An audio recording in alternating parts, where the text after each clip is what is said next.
Ilan ma? Apat. Huwag mo ako tatawanan. Seryoso ako. Ilan? 2020, 21, 22. 22, 23. Opo, 23. O ilan? 23 nga. 4 years nga. Magpo 4 years. Ako sinungaling o ikaw? Tingin mo kay LB, matino ang pag-isip, hindi sira ulo. Hindi po. Ikaw, Denmark, Hindi rin po. ikaw, Ayun. Dudong. So, natural, normal, nasa tama pag-isip si LB. Kumusta po kayo lahat dyan mga kababayan? Welcome back sa PH Trending. Ang problema po kasi dito mga kababayan, pinagbibintangan nitong si Franz Ruiz na di umano merong diferensya sa pag-iisip itong si Nanay LB. Ngayon po mga kababayan, harapan po tinanong nitong ating mga senador yung mga kasama sa trabaho nitong si Nanay LB. At ang tanong dito, sa inyo bang paningin, sa inyo bang obserbasyon nung kasama nyo siya sa trabaho, meron bang diferensya ang pag-iisip niya? Kasi ang sinasabi po nitong si Franz Ruiz, meron daw tama itong si Nanay LV. Dito po natin makikita mga kababayan, talagang ginagawa po ang lahat nitong kampo, nitong si Franz Ruiz, Garcia Ruiz, ang lahat ng banat dito kay Nanay LV para ma-discredit, no? Para mapakita na meron siyang diferensya sa pag-iisip, kaya niya ginagawa yung paglalagay ng buhok o kung ano man sa pagkain, yung paglalagay ng pako sa heater at kung ano-ano pa, no? Ang kagandahan lang po dito mga kababayan, pinasisinungalingan po lahat ng mga tumitistigo para kay Nanay LV ngayon, itong si JM, itong si Dodong, ang lahat ng sinasabi nitong si Franz Ruiz. Pero bago po natin panuorin yung napakainit na tagpo na yan sa Senado, kung bago lang po kayo sa PH Trending, paka-like ng ating video mga kababayan. Isang mabilis na like po, masaya na po tayo dito sa PH Trending. Ayun na nga no mga kababayan, medyo uminit po ang ulo nitong si Senator Jinggoy Estrada dito kay Franz Ruiz dahil kung pagbabasihan yung mga testimonya, yung mga sinumpaang salaysay, talagang malaki po ang problema nitong mag-asawang Ruiz na to. At malalaman po natin kung dadalo ba sa pagdinig ang anak nitong si Franz Ruiz na pinatawag sa Senado. Yat dito po natin malalaman. Huwag natin patagalin to mga kababayan. Heto na po ang buong video. Sa isang interview mo sa ABS-CBN, sa reporter na nagngangalang Dennis Dato, nagpa-interview ka ba? Opo, Your Honor. At sinabi ninyo, and I quote, may something medyo may tama utak niya. Referring to Aling LV. Totoo ba sinabi mo yon? Opo. Ano ibig sabihin? Kasi po, Your Sa Honor, sinabi mo. naglalagay po siya ng mga pubic hair sa pagkain. Nilalagyan niya ng mga kalawang na pako yung mga heater kapag nagagalit siya sa kanyang mga kasamahan. Tapos daw po ay yung washing machine yun ang kwento nila sa akin kasi wala din po ako nasa kwarto nga po kami. Ay, Pinabubulaanan na nga nila JM yung mga sinasabi mo ngayon sa akin. Na nagtuturo ka kay JM na isulat sa kanyang affidavit o yung kanyang unang salaysay na naglalagay siya ng mga pubic hair sa pagkain, naglalagay siya ng kalawang na pako sa heater, kung ano-ano pa. Pinabubulaanan na. Lahat pinabubulaanan niya na eh. Okay. Sir, makasingit. Kung sakasakali, Quick na lang. Hindi matapos Kasi sabi mo, tong si may Senator problema sa Jinggoy. Ano pag-iisip. ba yan? Kung Senator wala mo may problema sa Tulfo. pag-iisip, ba't hindi mo pina-check sa isang psychiatrist? Ba't hindi mo dinala sa doktor? Ba't hindi mo nalang pina-let go? Kaysa naman Tapos patuloy pa rin ang punto siyang ni Senator manakit sa Jinggoy, ano ba sakta yan? ng kanyang mga kasamahan. here's Ayon my sa iyo. next question, Mr. Chair. Bakit mo pa siyang pinatagal sa Kasi po- pagtatrabaho sa iyo? Kung sinabi mo sa reporter na may konting tama sa utak Parang ang dating nasa, wanted sa radyo tayo. si Aling LV. Your Honor, pinapawi ko na po ang Ate LV noong August 12 pa lang po nung hindi siya marunong doon sa tindahan. Pinapawi Second ko day na mo po. lang, second Opo. day pa lang niya, pinauwi Opo, mo kasi na. po hindi kasi tindahan nga po kasi Your Honor ang kanyang i-apply sana sa akin. Wala nga So, po ako ibig may mo bigay. sabihin, on the second day siya nagtatrabaho, nakita mo na may tama siya sa utak. Kasi Tama. po wala nga po ako may bigay na trabaho. Dahil hindi, sinungaling ito. Second day pa lang, pinauwi mo na. Opo, Second pinapauwi. day pa lang, naglagay na ng pubic hair sa... Hindi pa, kasi kumbaga po, Ay, sinasabi mo, may tama na sa utak. hindi, eh. hindi pa, On hindi, the second day, na pumapasok siya, Ganun ba? May tama, naramdaman mo na may tama siya sa utak? Hindi pa po. Doon Oh. hindi po, pinapauwi ko na talaga siya kasi nga po, wala po ako may bigay na trabaho. Tapos later on po, nung mga, ano na po, mga 2020 na mga February, saka ko pa lang po naramdaman na ganun, nung kinuha niya yung pera sa bag ko na 12,000, nung doon po kami sa Tianggian ng mga February ng 2020 kasi nasa Tianggian po kami at that time. Teka, magulo ka kausap eh. Pinapauwi mo on the second day. Opo, Your Honor. Eh Kasi bakit mo inaalok ng sweldo ng 5,000? Ayun. pinapauwi ko na po siya, Your Honor, tapos nakiusap siya sa akin, ate, kahit na magtulong-tulong na lang ako sa iyo dito. Ngayon, sabi ko sa kanya, kung payag ka kako at ayaw mo naman umuwi, ay di ikaw, pero ang pasweldo ko lang sa iyo hanggang 5,000 lang, kako po, Your Kaya Honor. nga, pinapauwi mo na nga siya. Ibig sabihin, pinaapalayas mo na siya. Correct? Ay bakit may inopera ng 5,000 pa? On the second day. Kasasabi mo lang ha. Po, ayaw niya, Hindi mo. Unang araw, sinabi mo, pinagtrabaho mo sa palengke, 300 binigay mo na pinabubulaanan ni Aling LV. Tama. Tama ba tama ba ako? tama po. Pangalawang araw, August 12, 2019, sinabi mo sa kusina na lang siya magtrabaho at ino-offeran mo ng 5,000 kada buwan ng 5,000. sweldo. Tapos ngayon, sinasabi mo, pangalawang araw pa lang, gusto mo na siyang palayasin. Before po, Naku Your po, Honor, na contempt na inoperan yan. ko siya, kinausap ko po siya na, Ate LV, wala akong maibigay na trabaho kasi tindahan yung inaplayan mo. Kasi dito ka ako sa kanya sa kusina. Uwi ka na lang, ate, kako ng ganun kasi hindi ka pwede sa tindahan. Eh bakit mo ino-offeran? At siya po nagsabi na, ate, dito na lang ako, kahit na dito na lang ang trabaho ko, Sure. kahit na tagatulong na lang po ako, sabi po ng Okay. ganun. Sabi niyo po kanina, pinapauwi niyo na siya at ayaw niya. Tinawagan niyo ba yung mga kamag-anak niya para sabihin yung pangyari na pinapauwi na siya dahil may problema sa pag-iisip? At that time po ng second day po, hindi pa naman alam po na medyo may problema sa pag-iisip. Oh, di ba Mga- pinapauwi mo na sana nung ayaw niyang umuwi? Sinabihan mo yung kamag-anak niya. Lalo Tinawagan na pat sana, nung tama. nalaman mo na meron Correct. siyang problema sa pag-iisip.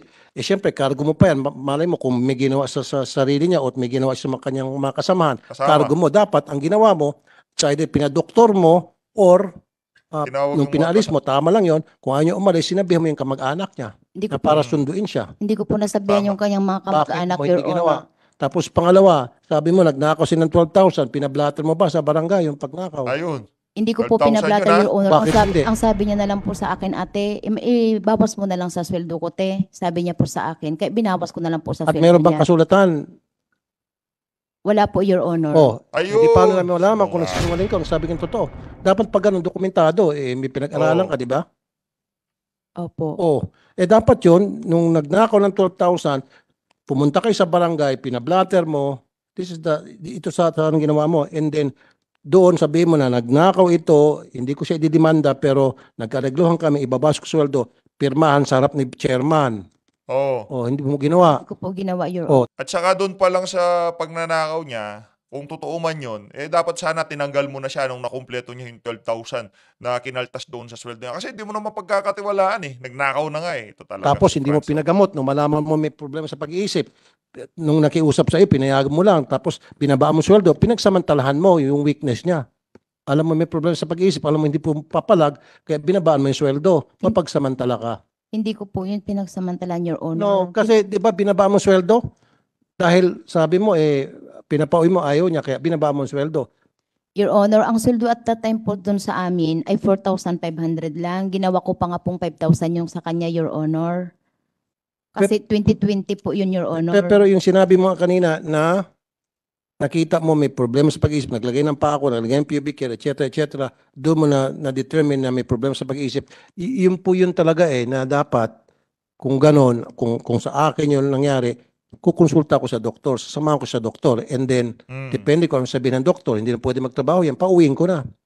Or kung ayaw niya magpa-doktor, ikaw mismo magpapauwi sa kanya, tatawag ka sa kamag-anak para kung sakali man may nangyari, hindi mo kargo. Kasi nga, tinimbre mo at itinimbre mo kay chairman. Ganon yun, di ba? Ganon din yan sa negosyo, di ba? Negosyante ka. Di ba sa negosyo nyo, lahat ng galaw ninyo, lahat ng labas-pasok ng pera, sinusulat nyo, tama? Kung Dokumentado. magaling ka sa pagsusulat sa negosyo, dito, hindi mo nagawa, hindi mo na-apply. Natural lang yan, di ba? Everything should be recorded sa negosyo. Nung time O kasi, dito rin dapat everything is recorded. Noong time kasi, Your Honor, busy po kami kasi Ay, hindi mo pwedeng gamitin busy. Buhay ng tao dito pinag-usapan natin. Kung sa pera nga, wala, may time ka na mag-record. Pero pag tao ang pinag-usapan, buhay ng tao, wala kang time. Dapat yun ang tamang talagang gawain mo na nakita mo may problema sa pag-iisip. Dapat agad-agad, ni-record mo yung pumunta ka sa chairman. Diba? Sinumbong mo or pinagamot mo. Hindi mo ginawa, yun ang malaking pagkukulang mo. At questionable yun. Kasi ang normal na tao, yun yung gagawin. Ipapadoktor siya. Para hindi na lumala pa yung problema sa loob ng household mo. The fact na pinabayaan mo yun, ibig sabihin, kinukonsinti mo, game, okay ka lang kasi hindi naman ikaw nasasaktan. In fact, ikaw ang nananakit. Yun yung basa ko doon. Salamat, Senator Jinggoy. Thank you. With the permission of our dear colleagues here, we are about to have the executive session unless there are still Marami po ang questions. tanong, Mr. Chair. Okay. Thank you, Mr. Chair, for your indulgence. This woman is Singit kasi na. giving a lot of inconsistent Hindi statements, matapos-tapos answers to yung Mr. punto ni Chair. Senator Jinggoy. Sinabi mo, Madam Franz, pangalawang araw pa lang pinapaalis mo na siya. Tama? Pero umabot pa siya ng 4 na taon. Ayun. At pinalipat mo pa sa dinala mo pa sa anak mo. O, Your- paano siya tumagal na, pangalawang araw pa lang, gusto mo na siya palayasin, umabot pa ng 4 na taon sa'yo. Sinama mo pa rin sa Batangas, sa apartment ng anak mo. Your Honor, wala pong 4 na taon kasi 2019 ng August lang siya pumasok sa amin. Kailan mo siya dila sa Batangas? Dinala po siya sa Batangas noong mga May 18 to 20. Hindi ko po matandaan, Your Honor, 20 2023. Oh, di 4 na taon. Wala po. 2019 nga pumasok 19, 20, 21, 22, 23. Oo. Oh, ilan? 4. 1, 2, 3, 4. 1, 2, 3, 4. 1, 2, 3. Ay, naku naman. Ilan? Ito namang si Madam Ilan? eh. Ilan daliri mo? Ilan ma? 4. Huwag mo ako tatawanan. Seryoso ako. Ilan? 2020, 21, 22. 22, 23. Opo, 23. O ilan? 23 nga. 4 years nga. Magpo 4 years. Ako sinungaling o ikaw? Ako sinungaling o ikaw? O yan. Sige. Mali lang po yung bilang, Your Honor. O umabot ng 4 na taon. After 2 days, pinapalayas mo na siya, pero umabot pa ng 4 na taon sa'yo. Opo, kasi Totoo. kahit anong pilit po namin, Your Honor, na paalisin, ayaw umalis ng Ate LV. Imposible naman. Para medyo Dahilan mabigat na. mo ng ulo ni Senator Jinggoy. Tulfo, magpalamig mo na, Senator. Tingnan mo Estrada. to Nakinig ka, Miss Ruiz. Sabi mo, may problema sa pag-iisip, naglalagay ng pako sa heater, naglalagay ng pubic hair sa mga inumin. So, hindi nga normal yung gawain nyo. Nakakatakot nga. Kung ako bilang amo, meron akong ganong kasambay, matatakot ako. Alis. Baka mamaya lalasunin ako. Diba? Tama lang? Yes or no? Yes po. Nakakatakot, diba? Kasi baka mamaya lalasunin ka. Darating time lalasunin ka, tama? Kasi baka mamaya sinumpong, laso ng susunod, imbis na pubic hair, tama? Kaya nakakatakot, tama? May kasama naman po siya sa... Diba sa nakakatakot yun? Ay, ay, Diba ay, yung ay, ganung ay. gawain? Opo. Ay. Mahal mo anak mo. Opo. Lahat gagawin mo para maprotekta mo yung anak mo, tama? Opo. Lalo pat babae, 15 years old. Opo. So, bakit tinasper mo siya? Alam mo may problema sa pag-iisip, naglalagay ng mga kung ano, mga dumi sa inumin. Bakit mo itatransfer siya sa anak mo na mahal mo? Nandiyan po si Fe na tagapagbantay ng... Regardless. Hindi mo dapat nilalayo mo yung mga tao may problema sa pag-iisip ayon sa iyo, nilalayo mo sa anak mo. Baka madisgrasya yung anak mo.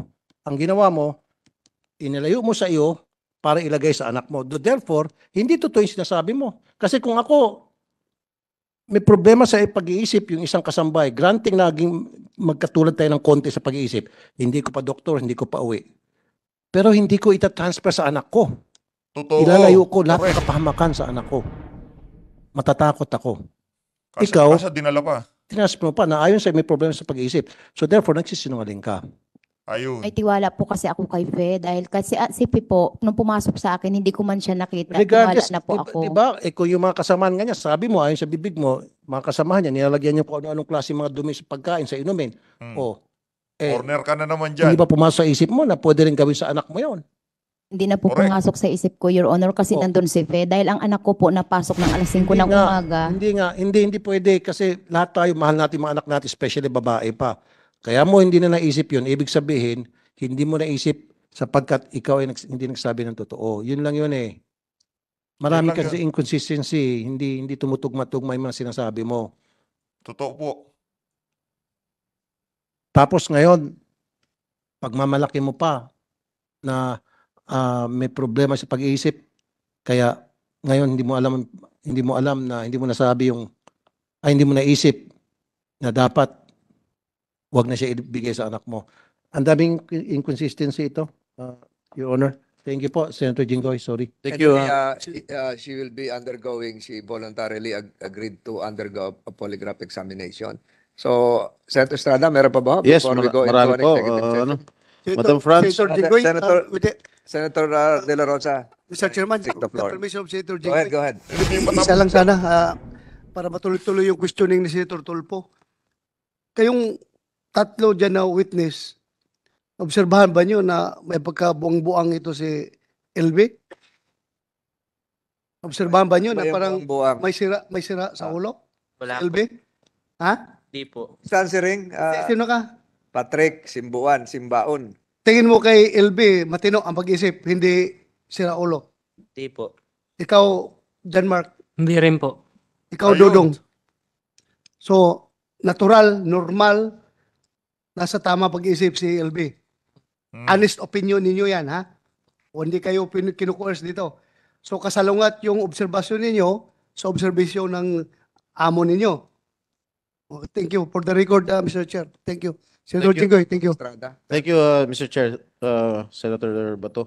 Okay, Madam Franz, sinabi niyo last hearing na bumubugbog kay Aling LV ay ang kasamahan niya na pinangalanan ninyo na JM. Si JM. Tama po ba? Hindi po nang bubugbog, sinuntok lang po yung kabilang mata niya sa kaliwa. Iba po yun. Nagsumbong ba sa'yo si Aling LV na sinaktan siya? Hindi po. Paglabas ko ng kwarto nung umaga, nakita ko lang ba't may ano yung mukha ko po. Eh ang sabi po, sinuntok daw. Tinanong ko po silang dalawa kung bakit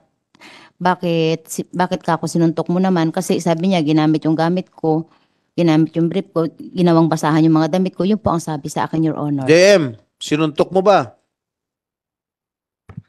Hindi po. Ang sinabi mo kanina sa pahayag mo kanina, nung tinatanong kita, natabig mo sa inis mo dahil ginamit yung damit mo bilang basahan. Opo. Paano tabig? I-demonstrate mo nga kay Patrick, huwag na kay Aling LV. Parang naganon ko lang po. Ganon. Ayan. Kutos. Opo. Kutos lang. Opo. Okay. Sa likod, Oo. hindi sa muka. Hindi po. Pero ang sinasabi Hindi sa nito mukha kamo yun. mo ngayon, sinuntok mo sa muka. Hindi Tama po po totoo yun. Ha? Hindi po totoo. Ayan. Hindi totoo. Yan po si Pinabubulanan JM. nga ni JM. Sinungaling po siya. O bakit hindi mo siya tinanggal? Nung allegedly sinabi ni Aling LV na sinuntok siya ni JM. Pinag-usap ko po Ayan. silang dalawa, tumingin naman siya ng pasensya kay Ate LB, pinagbigyan naman po naman ang Ate LB, kaya pinabayaan ko na po sila, total magkaayos naman silang dalawa. Magkaayos silang dalawa? Opo. Okay. Tinanggi niyo last hearing na sinaktan niyo si Aling LV. May nakita ba kayong pasa o sugat sa anumang parte ng katawan ni Aling LV nung panahon na namamasukan siya bilang inyong kasambahay? Your Honor, hindi kasi ako masyado nakakapokus sa kusina. Your Honor, doon ako sa tindahan. Basta't ang nakita ko Ayoko lang ng ganun sagot. Sagutin mo yung diretso yung tanong ko. Anak- May nakita ka bang mga pasa o sugat sa katawan nung una siyang namasukan nung August 11, 2019? wala. Mga Hindi ko kababayan, po napansin, Your pasubscribe Honor, naman po. kasi ang Maraming kanyang salamat. buhok medyo pahaba ng ganun na medyo payat siya. Tapos yung mga nakadamit po siya ng mahaba, nang nakatukong siya ng mahaba dito. Kaya wala pa ako na, may Sa kung tagal mayroon mo, man. ano pangalawang araw? Sa tagal niyo ron, wala ka bang napapansin na May mga sugat, Sugat? mga sugat-sugat po siya. Dito sa mga ganito niya, tapos sa ulo, tapos sa mga hita niya, may mga kamot-kamot po siya nung pagpasok kailan niya. niyo napansin na meron siyang sugat at may mga pasa-pasa? Hindi po Sa pa tagal niya nagtatrabaho sa inyo, Ma- since August 11, nung pumasok siya bilang inyong kasambahay. parang mga 3 days 2019. po, may nakita na akong pakunti-kunti. 3 na mga- days? Opo. Ano nakita mo? May mga piklat na po siya sa katawan niya na iba. Oh, hindi mo siya tinanong? Ay, marami po akong gawa. Your Honor, Okay, kaya hindi, bilang amo, hindi, di ko naman na po, tinanong. hindi na ako nag-usyoso ng buhay Napaka-normal nila. na pumasok sa bahay nyo, no? Sa trabaho niya nung August 11, tapos after 3 days, 11, 12, 13, 14, August 14, nakita mo na may mga pasa na siya sa katawan, may mga sugat na siya sa katawan. Your Honor, mga piklat po, hindi po pasa. Dr. Pick. Estrada, I think we can refer to the medical records again and to remind the body that we will have an executive session kasi nakikiusap sina Senator Tulfo na paalis din sila. But we can revert back to Mrs. Franz Garcia Ruiz if you will allow after the Sayang conclusion of the executive session. All right. Hindi matapos si Senator Jinggoy. Sayang po eh. Kasi puro singit eh. Ano ba yan? No. I also Payag naman still have a si budget hearing at Senator Estrada. na meron pa kasi akong budget hearing. Yes, Still and have- we even invited to attend the executive session the chairman herself or himself of the Commission on Human Rights to witness the executive session. So sa executive session, na may iwan lang po dito, DSWD, Mrs. LB Vergara, Sayang. Mr. and Mrs. Franz Ruiz, and the child witness. Yun lamang po. So if Senator Estrada is willing to suspend his questioning, and then we will convert Malungkot. this hearing into an executive session just for 10 minutes. Ba't di kasi pinatapos yung pagtatanong we ni can Senator dispense with Jinggoy? the child witness. Kaya lang hinihintay natin magtatanong. Okay, Tapos na po okay, while waiting for the daughter of Nandito lang po sa likod eh. Nandito na lang sa likod. okay. Ah, Punta muna ako doon sa kabila. So hindi ka magtatanong doon sa... Magtatanong din, eh. Pupunta rito, Senator Estrada, yung Commission on Human Rights. Yung magbabudget hearing ka sa kabila, dito rin pupunta. Yung chairman. So, No, I will just inform them that I will Yes. reschedule their will budget you hearing. oblige for a temporary suspension of your line of All right. questioning? Okay. So may we request all the cameramen, the members of the Ayun. PNP, Labas the- muna tayo. Labas muna po tayo. all those not mentioned. Ang Labas maiwan muna lang po tayo dyan. Mrs. Hindi natapos Franz si Senator Ruiz, Estrada. Mr. Sayang, Ruiz. sayang. and si LB Vergara. Yung mga doktor po alam mo maiwan pa din. na- All the staff, pwede po sa Pero labas. kudos, Technical, kudos. pakisarado yung ating camera. Kudos kay Senator Jinggoy pagka meron nagsasalita, hindi siya singit ng singit. Kudos sa kanya. Talagang hinihintay niya yung turn niya. Parang si Kong Ako. Yung ating Buwisit Zoom, na baka singit tayo niya. yung naka-Zoom. So, Di matapos session, yung ano. hearing is converted into an executive session. Okay. Balik po tayo mamaya. Maraming salamat.